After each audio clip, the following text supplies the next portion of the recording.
Welcome to the Disney Parks Podcast, your Disney infotainment podcast. Keep your hands, arms, feet, and legs inside the podcast at all times, and get ready for the Disney Parks Podcast. 400 life jackets on the Jungle Queen. Now I'll start with the good news. This company's been in business since 1935 and we have never used those. How about a round of applause for that, folks? Yeah. Up next is the bad news. Those are the same life jackets. Okay. So hopefully we won't need those. Now Jungle Queen is a no smoking vessel. That means your cigarettes, cigars, e-cigarettes, all of the above. Now trash cans. This is pretty straightforward, but please use our trash cans, all right? It gets crazy. If you drop something, we definitely don't want to go in the water. Now, do remain seated for me. That's for everyone else around you, but most importantly, your safety. Now, as always, go to the bar, go to the bathroom, but otherwise try to remain in a seat. Now, all I have left for you, I got a little group participation. Our last safety announcement, if you have a window seat, please do me a big favor and stick your arm out that window. Catch the breeze. Yeah. Those are your emergency exits, ladies and gentlemen, okay? Yeah. Once again, I don't think we'll need them, but if you see me diving out a window, you might want to follow me, all right? Now, all I got left is introducing your crew. Right up above me today, we have Captain Heather. She's a pleasure to be your tour guide. However, forget about all of us, all right? The only two people on here that truly matter are right behind you. That is Malik and Parker, your bartenders, okay? I know it's early, but if you haven't met the bartenders yet, I'd like to recommend you do, because I've been doing this for a while. The more trips you take to the bar, the funnier I get. I can promise you that. Now, with no further ado, I want you to look on the right-hand side at some of the beautiful yachts that call Fort Lauderdale home. Now, we're right in the middle of our slow season, but we are very, very close to coming out of it here. As you can see, we have two gorgeous yachts on the right. We got Motor Yacht Liberty and Motor Yacht Gallant Lady. Now, I'm not too sure what's in the port. This is my first cruise for today, but Liberty may be one of the most expensive yachts we have seen today. I'm saying may, because I don't know what's out there yet. Liberty is ringing in at $75 million over here on the right. Not to be undermined by Gallant Lady on the right-hand side. Now, Gallant Lady, you can tell, looking at these two yachts next to each other, Gallant Lady's a little bit smaller. However, Gallant Lady is worth $90 million. Now, the reason for that here, Gallant Lady is a Fed ship. And you don't need to know anything about yachts, just know that Fed ship is the Rolls Royce of yachts. That is the nicest yacht that money can buy you. Now, one of the coolest things we'll see today on the right-hand side, I want to look at this tower over there. Now, it might be blocked a little bit by this tent here. Big wave to carry me over there. Now, we may be blocked by this tent, but that's actually a diving platform on the right-hand side. Now, that platform is part of the Swimming and Diving Hall of Fame that we have here in Fort Lauderdale. Now, I'm pretty bummed it's blocked by that tent there because I saw someone dive just a second ago. You might have to turn around a little bit, but we should get a glimpse at some people diving off the ledges there. Oh no, we might have missed them. Now, that place is super, super cool. That platform is the second tallest diving platform in the world right now. That is second only to China, all right? That very, very top platform where you jump into the water, it is 33 meters down to the pool below. So, absolutely insane. Over 100-foot drop from the top right there. Now, we will be spinning around in just a moment here. We have our first drawbridge up in front of us, but we're not going to go through this drawbridge quite yet. Right up in front, this is Las Olas Boulevard Bridge. Now, if you've been wondering how to get to downtown Fort Lauderdale, you got to take Las Olas Boulevard right here. Now, despite us not going through this bridge, you are going to see downtown today. However, we're going to see it from the water side. Now, if you got nothing to do later, take a drive down Las Olas. That's our answer to like Rodeo Drive. All the fancy shops, fancy restaurants, all that good stuff. Now, you may notice there's quite a bit of construction going on over here. You got all these guys bringing in these floating docks, and you may have noticed that white tent that they're popping up right here. Now, we are very, very close to Fort Lauderdale's biggest event of the year. That is the Fort Lauderdale International Boat Show, okay? You think the Super Bowl in Miami was a big deal? Forget that. The boat show tops everything. The Fort Lauderdale International Boat Show is the largest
okay? Maroney was the biggest chain of used car lots in the 90s. Now here's the deal, okay?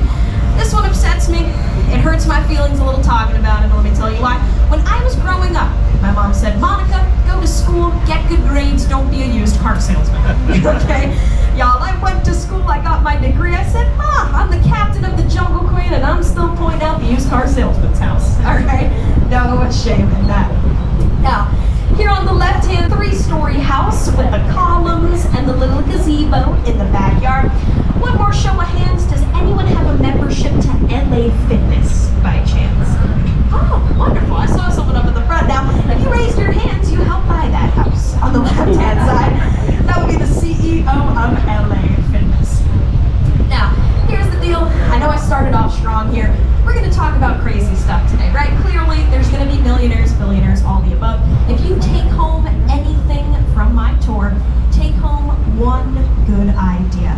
I promise you're going to hear a lot of examples of that, and here comes my first one. So, up front on the right-hand side, light brown house, brown barrel tile roof right up on the corner here. This man had one good idea, okay? His name is Jim Dinkin, and that is the founder of Honey Baked Ham. Okay, that is the only business this guy ever came up with, all right? That is an $18 million waterfront house from sliced ham, ladies and gentlemen, all right? If he can do it, anybody can. Now, as we are making our way forward here, there's a couple things I want to point out here. So, right up in front of us, beautiful downtown skyline. That's where we're heading right now, right?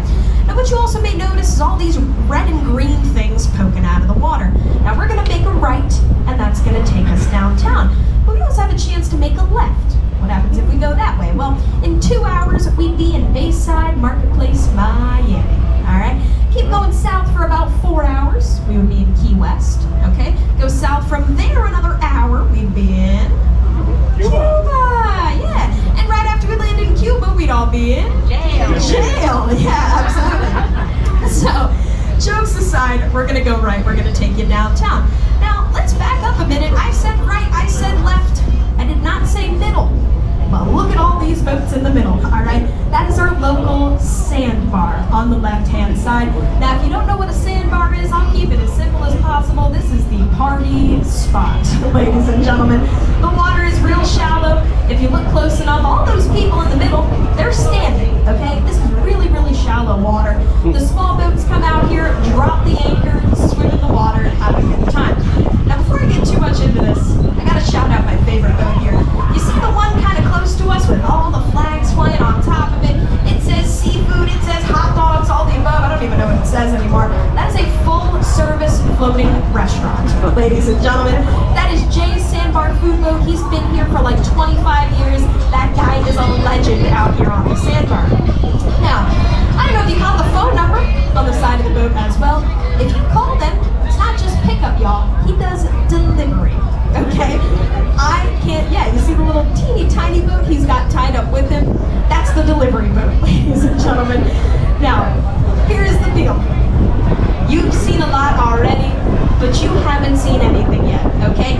If you like people watching, look no further, okay? If you don't have any plans for tomorrow, I'd like to give you your plans. So what you're gonna do, you're gonna rent yourself a boat, all right? Now take that boat to the sandbar, and you can sit at the sandbar for a couple of hours and watch every bad decision you've ever made happen right in front of you. It is fantastic. Now, quickly back to the right-hand side, I want to point out that house with the rock seawall. Does anyone see that little crocodile sitting up on the rocks? Anybody see him? Don't get excited. He's made out of concrete, okay? But he's going to give you a hint at who that home was built for. That was the man that put crocodiles on polo shirts. Lacoste. Yeah, absolutely. Wow. So that home was built for Rene Lacoste. He passed away, and the home's been sold a bunch of times. However, he was a clever guy. He put that crocodile in the deed to the property. No matter who buys it, that tribute is never going anywhere. Now, once again on the right-hand side, I have this glass house under construction here. Now, I'm not going to lie to you. I don't really have anything to say about this house, okay? But what I can tell you is I've been working on this boat for like 6 years now, okay? And they've been building that for like 6 years now, okay? That's all I got. Come see me next year, there'll be one more window up on the top. Now, over to the left-hand side once again. 2-story beige house, and they got 2 boats lifted up out of the water. Now, I talk about this guy a little bit early, all right? That's for a reason. I don't want him to hear me. Hear me out, all right? That man on the left calls himself the United States' richest drug dealer. You're laughing. I saw him this morning. I needed a couple things, okay? That would be the CEO of Walgreens on the left-hand side. I warned you in the beginning, my jokes don't get any better than that, folks. The bar is open. Now, we're gonna go back to the right-hand side, and forgive me, there's gonna be a little stretch of homes here on the right-hand side. So I wanna start up in front of us here on the right. Pale yellow house with the green trimming on the windows here. Now keep in mind, that yellow house and the next 2 coming up on the right-hand side, all 3 of those were purchased by a man named Wayne Huizenga, but gifted to his family. Stick with me here, all right? This yellow one was for his lovely daughter, Pamela. The white one coming up was for his sister, Bonnie, and the next one up there was for his nephew, Steve Hudson. Now, I don't know what you're thinking. I know what I'm thinking every time I talk about this. Who is he, and how do I marry into his family? Okay? How do you make all that money? The man founded 3 Fortune 500 companies, all of which you have heard of. Number 1 being waste management. Pretty big deal, right? Number 2, automation, and number 3, Blockbuster Video. Now, no secret, Blockbuster crashed and burned, right? We all saw it happen. Wayne sold Blockbuster for $8.4 billion. And 9 months later, Netflix came out, all right? And that was the end of Blockbuster. Now, you're gonna hear his name a few more times, as you could have guessed, but wait, I gotta show you my favorite person of the tour. Take a look on your right-hand side. That man there is living life, right, my friends? That is a double-wide trailer on a $12 million property. That's all I got, okay? It doesn't get much better than that. Now, very last one on the right-hand side here. You can see it's up for sale. It's actually up for sale for $50 million right now. 50. No takers so far. Now, I think this house looks like an airport terminal. I'm not in love with it, okay? But take a look at the cutout in the first floor. That holds a pretty important reason. The designer said that is for hurricanes, all right? So think storm surge, think high winds. Supposedly, it flows through that cutout, and it's strong enough to not knock the house over. All right, now here's the deal. The builder claims that that house is Category 5 hurricane rated. I am born and raised in Fort Lauderdale, and this is how I feel about that, all right? We're gonna pass 3 more Category 5 homes, and I would point them out, but they fell down in our last hurricane. Okay, that's how that works, unfortunately. Now, back over to the left-hand side. Beautiful brick mansion on the corner here. Now, this one's for sale. Anybody looking? Okay. Now, the realtor, she's been struggling quite a bit to sell this house here, and she says that it can be yours for $3.2 million. Yeah, not that bad, right? What's wrong with it? So, she was doing an open house last weekend. I showed up. I was like, 3.2? Really? She said, honey, no, that's the 10% down payment. Okay. I heard you guessing up front there. 32 is a little more like it. Now, however, here on the left, you would have been neighbors to Wayne Huizenga himself. There's the yellowish house, the green house, the peach house. This is all the same property, okay? This is 7 single-family homes on the same lot. Now, I want to point out this statue of the dolphins here, all right? It's pretty. Who doesn't like dolphins? But Wayne was the owner of the Miami Dolphins, okay, for many, many years. He also founded the Florida Marlins baseball team and founded the Florida Panthers hockey team, okay? Now, this man was rich, he was successful, but that's all I told. Wayne was an amazing man as well. So, unfortunately, he passed away about 6 years ago now. We were sad to see him go. And right before he died, did something weird, all right? He put in his will that when his family sells this house, they weren't allowed to keep any of the money. Which is weird, right? For someone who was so generous to his family, he felt he had done enough. His family was set, taken care of. In his will, he had a list of 10 South Florida charities. This home sold for $14.6 million. Every penny went to charity. So, really, really great guy. The current owner is now the CEO CEO of Pet Supermarket, a guy named Chuck West, over there on the left-hand side. Now, just in case you were tired of Wayne Huizenga, one more. This is the last one, all right? Here on the left-hand side with the people in the pool there, last Huizenga house. Now, this is the Harry Potter house. Look at it, right? Now, that design was intentional. Mr. Huizenga took a trip to Universal Studios. He was walking around Harry Potter World, and he liked it so much, he hired the architects to come and build him a house.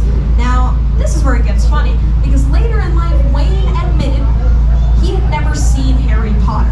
All right? Where am I going with this? Well, his niece was a huge fan. He actually gave that house to his favorite niece, Holly, as a $22 million wedding present. You want to know what I got when I got married? I got a crock pot and a mother-in-law when I got married. Better luck next time. Not too sure if this guy is broken down or what's going on. Nobody knows. Now, continuing on the left-hand side here, I got this mint-colored house with the pontoon boat out back. Have any of y'all with me seen the movie Cape Fear? Robert De Niro, Nick Nolte. Okay, you might recognize that house then. They filmed most of that movie in South Florida, a good bit at this house. Now, they ripped out all the palm trees and they put in pine trees to make it look like Cape Fear, North Carolina. Why do all that, right? This is a true story. You can look this up. Nick Nolte, one of the stars of the movie, he was a resident of Fort Lauderdale at the time, and he was wearing an ankle bracelet from the Broward County Sheriff's Office. Okay? And he couldn't leave the state. They brought that movie down here. Now, another one on the right, I see everybody looking at that White House there. I don't even have to point it out. People are going to look at it. I call it the showstopper. And you can take photos, look through the windows. I don't care. No one lives there. Okay? That was an Airbnb back there, ladies and gentlemen. Now, at this point in the tour, I always like to bring it back down to earth, okay? Now, you know, we've been talking about money, millionaires, billionaires, all the above. Now, I know that most of you are visiting us here in Fort Lauderdale. You may not live here, and some of our wildlife may look a little bit strange. Now, has anyone seen iguanas on vacation yet? Of course, all right? You can't walk 3 feet without finding one. By the time I finish this sentence, we've probably passed 5, all right? So keep your eyes peeled, because I see a lot of iguanas out here on the tour, despite how many iguanas they are. Oh, yep, as I said that, there's one in the grass over there on the right-hand side. Those things are very invasive. They are not native whatsoever, but keep your eyes peeled. They're fun to look at. Animal number 2 is going to be manatees out here on the river. If you haven't been lucky enough to see any yet, keep your eyes peeled. This isn't the right time of year, but folks, they are everywhere on the river. So keep your eyes out. Now, the very last animal I'd like to point out here is going to be in the second half of our tour. Keep an eye out for dolphins, okay? I don't know what's going on lately, but the last 3 days I've worked, we've been seeing dolphins out in Port Everglades. Keep your eyes out. Hopefully we'll get lucky today as well. Now, over here on the right-hand side, I got another cool piece of history. I got this old house that's tucked away into the trees there. So that used to be the John Robert Powers School of Modeling. Really, really big deal back in the 70s. 2 pretty famous people, just to name a few. Christy Brinkley, Cheryl Teagues, actually both went there back in the 70s. Now, this modeling school was such a big deal back then that this white apartment complex you see, they built that originally as the dorm rooms for the modeling school, all right? That's how many girls were going there back in the day. Now, I've had the pleasure of speaking to a couple older Jungle Queen captains, right? Some of the guys that worked here back in the 70s. Now, what they told me, once all the models were done with class, they'd come back to the dorms, lay out a towel, get a suntan, and the Jungle Queen's engines would fail right there every single day. Bad jokes. I told you, they only get worse from here. Now, as we continue, folks, we've got some more iguanas over there on the right-hand side. Now, this is officially the start of downtown Fort Lauderdale. Now, very talented Captain Heather is going to take us through here. Now, why do I say talented? Because the river that we entered is one of the narrowest navigable waterways in the United States. It takes incredibly skilled captains to do so. You're going to see the farther we go up, it gets twisty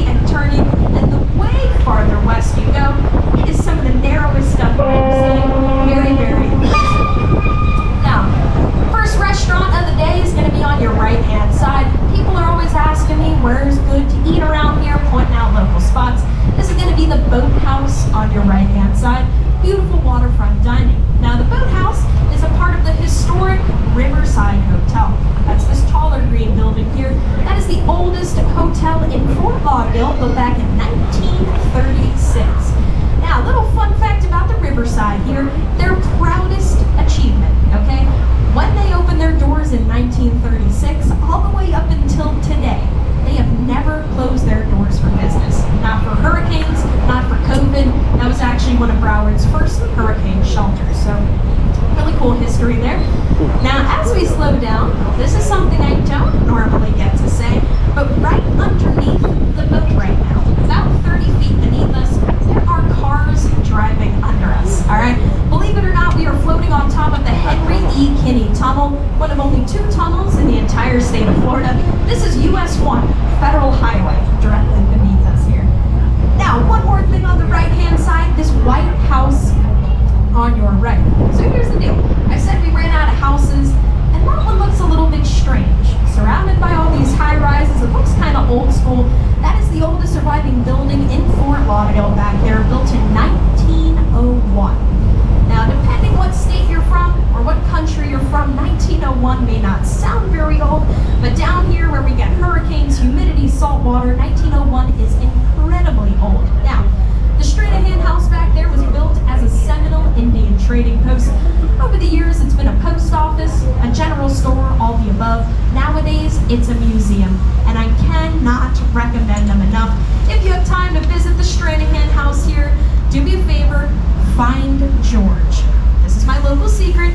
Find George, talk to him. He's the groundskeeper. He got hired at 17 years old. Last month, he turned 83, okay? Still working as the groundskeeper. I could spend my whole day telling you about my city. My man George has me beat in about 3 minutes. All right. Now, as you can see, Captain Heather is slowing us down just a little bit here. Now, the reason for that, well, it's pretty apparent. Right up in front of us is our first drawbridge of the day. So this is Southeast 3rd Avenue Drawbridge. Now, as we pull up to here and the bridge goes up, it's going to look like we timed this pretty well, almost as if these bridges are scheduled. Now, that is not the case, believe it or not. So almost every bridge on the water has a schedule, right? They open up every 15 minutes, every 30 minutes, whatever the case may be. On the New River, this is such a heavily traveled body of water that there's no schedule for these bridges. They operate on an on-demand basis. So as we were peeling around that corner there, Captain Heather's calling the bridge tender, requesting the bridge opening, and they go ahead and open up just like that. So really cool stuff here. Now, the thing with this, there is no limit to how many times these bridge open. If we decided to do an hour, it doesn't matter. Every time we call him, he's going to open up that bridge for us here. Now, 3rd Avenue in particular, if you guys aren't from around here, 3rd Avenue was featured in the World News, I want to say about 5-6 months ago maybe. If you remember seeing on the news about that crane falling off the construction site onto a bridge, if you look on the right, there's the construction site, and here's 3rd Avenue Bridge. So thankfully they were able to get all that repaired, but this was the bridge they mentioned here. Now, big favor, please, please, please, my friends on the right-hand side, poke your head up. You can probably see our bridge tender waving at you. Give them a little wave back up there on the right-hand side. We love our bridge tenders here on the Jungle Queen. As you can imagine, I see these guys 6 times a day. I like keeping them happy, waving at them. They don't get out of that box very much, but more importantly, I got 2 more trips to do today. Now, as we continue our way, I want to direct your attention to the left-hand side here. So, not very long ago, we were talking about Fort Lauderdale's oldest hotel. Now, here on the left is Fort Lauderdale's biggest hotel. Now, that hotel is so large that last night, 1,600 people stayed there free of charge. Okay? And if you check in before 5 p.m., they're going to give you dinner free of charge. How do I know this? I've had to spend 3 nights there in the last couple of months. That would be the Broward County Jail.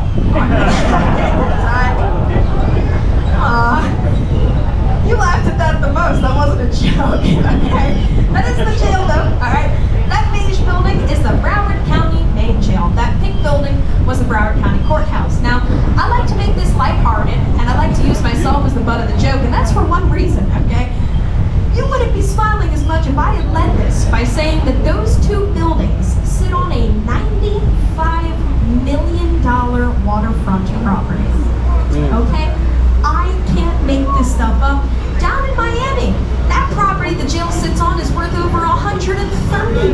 Give a wave to our gondola over there on the right-hand side. He's trying to raise the roof every single time we pass him. Doesn't matter what time of day. He is absolutely fantastic. Now, we got another cool piece of history that's going to be going on here on the left-hand side. Now, I will keep it up front with you guys. This one kind of bums me out. So here on the left-hand side, this is the Downtowner Saloon. As you can see, we got all these boats tied up. It's actually looking pretty busy today. Now, why does this bum me out? Now, the Downtowner is Fort Lauderdale's oldest restaurant. So old, it was a speakeasy back in the Prohibition era. This was actually originally known as the Maxwell Room, Maxwell Arcade, and had all kinds of names. Now, they opened their doors in 1925, okay? So just a couple months shy of 100 years in business. I can't make this stuff up. They are closing their doors permanently on October 6th, okay? Now, the funniest part about all this, so last night, it's been a long-running tradition here in the city of Fort Lauderdale. I don't know why. It's a tradition. You grow up doing it to moon the Jungle Queen, okay? I don't know why this is a tradition. They had a closing party last night. I can't make this stuff up. Over 100 people on that dock there mooning the Jungle Queen as we went by as a closing ceremony for the Downtowner. Absolutely hilarious, but please, if you have time on your trip here, please check out the Downtowner. You don't want to miss it before they close permanently. Now, here we go, folks. As you can see, we are coming through drawbridge number 2. This is Andrews Avenue drawbridge right here. Now, if you look up in front of us, so there's a little bit different of a scenario here. Right up in front of us, this bridge, we got no control over, okay? Now, this one stays down, stays up. Any chance you guys could pull in that tape float a little bit? I'm going to get spun around here, unless that's not attached. We got Captain Heather asking these people to move their things. Just throwing stuff in the water here. Now, this bridge up in front of us, as I said, we have no control. Just a heads up here, guys. I'm going to be turning this thing around, so you might get a little prop wash there. Captain Heather asking for a little bit more space as we spin around. Now, the reason we're turning around here, and not on the other side of that bridge, I'll take it as slow as I can. we have no control over this bridge up in front of us, all right? Now, that is not a car bridge. That is actually a train bridge up in front of us. So this train bridge stays in the up position at all times until it's ready for a train to go by, and obviously it'll go down. Now, we have no control over this. As a matter of fact, there's not even a bridge tender. Well, technically there is a bridge tender, but he can't do anything. He can talk to us, he can communicate with us, but it's actually controlled remotely by someone up in Jacksonville. Now, even farther than that, I can't make this stuff up. Very, very recently, they've had a new addition to this FEC railway system where it's not even a person that's clicking the buttons anymore. This is controlled by AI.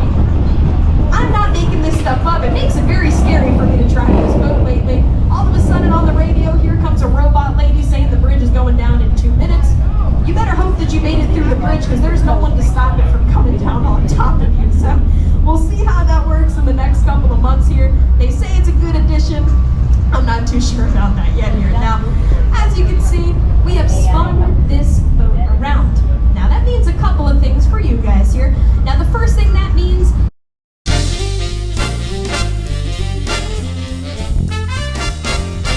The Disney Parks podcast is not affiliated with a Walt Disney Company. All Disney parks, attractions, lands, shows, event names, etc. are registered trademarks of the Walt Disney Company.